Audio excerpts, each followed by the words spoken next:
Disgraced former Congressman George Santos, who served a mere 84 days of a 7-year prison term before receiving an immediate commutation from President Donald Trump, has emerged with a surprising new calling: American prison reform. The move, which is deeply rooted in the political drama of a presidential ally being freed after conviction for fraud and identity theft, instantly recast the notorious figure from a symbol of political fabrication to an unexpected correctional advocate.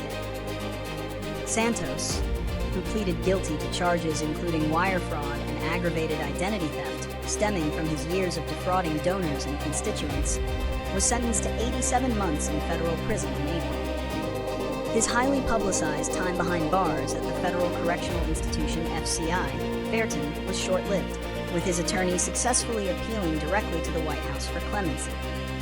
The commutation not only secured his immediate release, but controversially appeared to absolve him of the court-ordered obligation to pay hundreds of thousands of dollars in restitution to the victims he defrauded. The humbling prison experience. In his first interviews following his release, Santos framed his brief incarceration as a profound, humbling, and sobering experience that opened his eyes to the deficiencies of the federal penal system. He detailed conditions at FCI Fairton he described as being in disarray, including serving expired food and being denied proper medical care.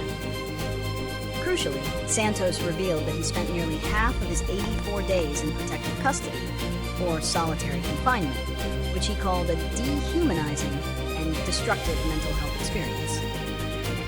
According to his attorney, this isolation was due to death threats, though the severity of his confinement, which allegedly included being cut off from basic communication and commissary access, catalyzed his new dedication. "There is nothing more that I want to do than to focus and dedicate my entire life to prison reform," Santos stated, expressing a desire to apply his second chance toward a justice system that truly believes in rehabilitation. Furthermore, Santos has already moved to leverage his unique connection to the administration, confirming he spoke with President Trump and raised his concerns about the prison system's conditions. He expressed a desire to work with the administration on the issue, signaling a potential new public, if nonpartisan, role. Widespread political condemnation. The announcement of his reform mission has been met with a mix of intense skepticism and outright condemnation from his former colleagues and critics. The sheer brevity of his sentence, which many argue was commensurate with his unparalleled crimes and unrepentant behavior during the legal process, combined with the apparent dismissal of his restitution obligations, has fueled outrage. Democratic and Republican lawmakers alike, from his former New York district, have slammed the commutation as an insult to the victims and a politicization of the justice system.